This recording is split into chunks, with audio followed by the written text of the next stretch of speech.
안녕하십니까. 여기는 현은영 요원 장명연구소입니다. 이번 시간에는 제가 이 장명을 업으로 진행을 하면서 상담받은 내용 중에서 하나를 여러분들에게 말씀을 드려보고자 합니다. 어떤 어머님께서 아기 이름을 개명을 했는데 그 개명한 이름을 가지고 이제 단명에 객사 요절할 이름이다. 이런 악담에 가까운, 험담에 가까운 이런 풀이를 어떤 정신 나간 장명가인지 하여튼 돌팔인지 받은 거죠. 그런 이야기를 듣고 너무 기가 막히니까 어떻게 하질 못하고 고민만 하다가 저한테 상담을 진행을 하셨는데 어떤 문제가 있었느냐 하면 자녀 이름을 이제 집에서 두 분이 얼마나 좋았겠습니까? 아기 낳고서 이세린이다. 이세린으로 장명을 했는데 이 이름을 이제 어디 가서 풀이를 하니까 한글부터 상극이죠. 맞지도 않고 한자도 마음대로 썼으니까 수리도 다 맞지도 않으니까 별소리를 다 들었겠죠. 그래서 개명을 하려고 이름을 이시성에 이제 장명을 잘 했습니다. 잘 했는데 이 이름을 가지고 또 어디를 갔어요. 그랬는데 한다는 소리가 이 이름은 단명의 객사에 요절할 이름이다. 이렇게 풀이가 돌아왔습니다. 이 참 있을 수도 없는 이야기죠. 말도 안 되는 이야기고. 그래서 너무 답답하다. 그리고 하긴 해야 되는데 일단 애기 본명이 좋지 않으니까 그래서 상담을 진행을 한 경우입니다. 이런 문제가 발생하는 것은 두 가지입니다. 첫째는 한자로 장명하는 장명소에 가셨을 때는 물론 한글도 상극이지만 이 10획, 9획, 그 다음에 12획, 14획, 20획, 22획 이런 수리들이 두세 개 막 겹치는 거죠. 그러면 이런 수리들은 신체가 건강하지 못하고 나약하고 의지도 나약하고 건강도 좋지 못하기 때문에 이런 소리들을 할 수가 있습니다. 그래서 수리 하나 가지고서 거기에 보면 단명, 객사, 요절, 과부, 부부, 이별, 상별, 부부, 불화, 부모, 불화, 정말 말로는 표현할 수 없는 그런 단어들을 조합을 해 놓고 풀이를 하는 것이 바로 이 성명학입니다. 여러분들이 그래서 한자 성명학에서는 이런 문제가 발생을 하고 이제 또 한글 성명학이 있습니다. 한글 성명학으로 또 이세린 이런 이름 풀이를 하면 한글 성명학에서 가장 문제가 되는 것은 편인, 또 편제, 편관, 편인 이걸 주파수로 말하면 5579, 5577, 99가 겹치는 거죠. 특히 편인이 99로 겹친다. 이런 것들은 단명을 하거나 정신과적인 어떤 문제점을 이야기하고 가장 안 좋은 조합으로 보니까 단명객사 요절 이야기가 나올 수밖에 없는 것입니다. 이 한글 성명으로 풀었을 때는. 그래서 제가 이 녀석의 장명한 이름과 한자와 태어난 연도의 한글 성명학 두 가지를 다 풀이를 해봤습니다. 풀이를 해보니까 한글 성명학은 두 번째 치고 한자로 부족한 사주도 보완되고 한글도 이 한글 성명학적으로 고려를 하지는 않았어요. 이분은 그런 거를 장명을 할 줄 아는 사람이 아니었기 때문에 한자로 사주 보완만 한 이름입니다. 그래서 큰 문제가 없었습니다. 장명에는.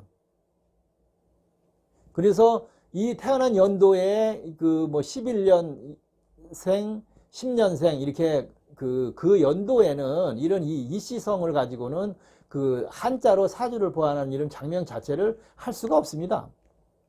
되지를 않는 거죠. 그런 이름은 장명이 되질 않는 것입니다. 그래서 한글 성명학적으로 편제, 편인, 편관 이런 것들을 따져가지고 중례산에 단명, 객사 타령하면 장명이 안 되는데 그런 풀이를 한다는 것 또한 이치에 맞지 않는 것이죠. 그래서 이 이름은 사용하셔도 됩니다. 성명학적으로 크게 문제 없습니다. 한글 성명학적으로도 상극은 아닙니다. 그래서 안심하시라고 하셨는데 그래도 과연 안심하고 그 이름 쓰실 수 있느냐? 어떻게 보면 쓰실 수 없을 수도 있고 또 뭐 새로운 이름 어디 가서 그 소리 한 단명객사요절한 사람 찾아가서 또 개명할 수도 있고 이것이 잘못하면 평생 동안 마음속에 고생할 수 있는 그런 경우가 되겠습니다. 그래서 장명가라고 남의 이름 장명하고 뭐 하늘의 의견을 전달하는 무당님 이런 사람들 이 점술계통 역술계통에 있는 사람들은 정말 입조심하고 이 새치 혀를 함부로 놀려서는 안 되는 것입니다. 자, 시골에 100세 이상 사시는 분들의 이름을 저는 많이 검토를 합니다. TV에 100 몇 세 하면서 이름이 밑에 나오겠죠. 탁 보면 아이쿠 합니다.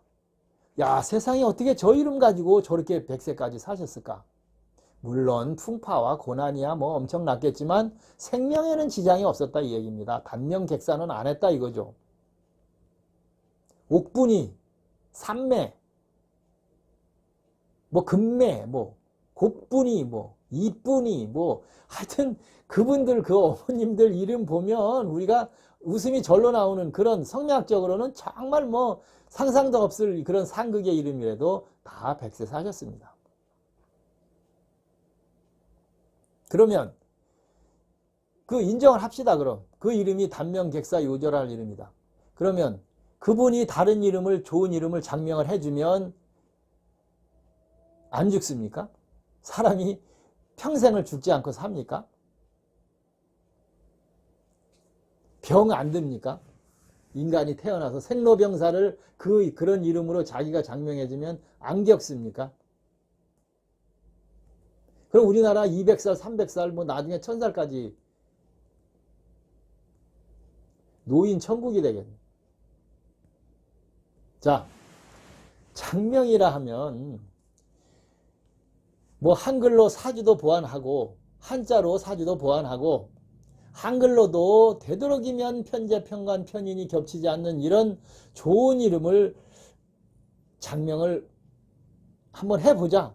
용신도 맞추고 자원오행도 맞추고 풍명, 표명도 안 하고 과부, 수리 이런 거 다 빼고 장명 되겠습니까? 택도 없는 이야기입니다. 반도 맞출 수 없습니다.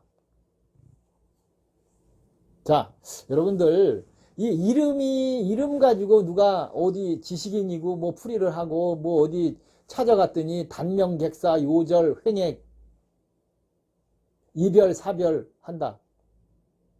정말 이런 그 이야기하는 사람들은 이 영상 보시는 장명가분 혹시 계신다면 정말 주의하시고 앞으로 좋은 일 많이 하시기 바랍니다.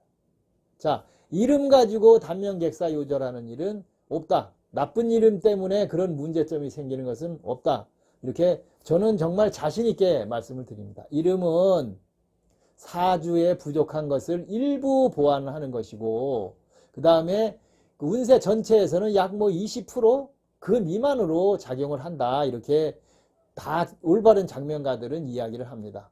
사주도 있고 여러분들의 관상도 있고 또 좋은 손금을 생명선이 뭐 손목 끝에까지 돌아간 사람이 이름 안 좋다고 단명객사 요절하겠습니까? 관상학상으로 코가 준수하고 둥근 턱에 뭐 좋은 이마를 가지고 좋은 귀를 가지고 태어났는데 이름 안 좋다고 단명하겠습니까? 자, 제가 그 풀이해드린 그 어머님한테 말씀드린 그 자녀분도 그 정도 이름이면 사는데 아무 지장이 없습니다. 여러분들도 이름 풀이 이거 굉장히 신중히 하시고 이름 때문에 단면객사, 요절, 이별, 사별은 하지는 않는다. 자신 있게 말씀드리니까 이런 소리 들었다 그래서 고민하고 걱정하고 그러지 않으셔도 된다. 이렇게 오늘 말씀드리겠습니다. 자, 이 영상 함께 지켜봐 주신 여러분들 고맙습니다.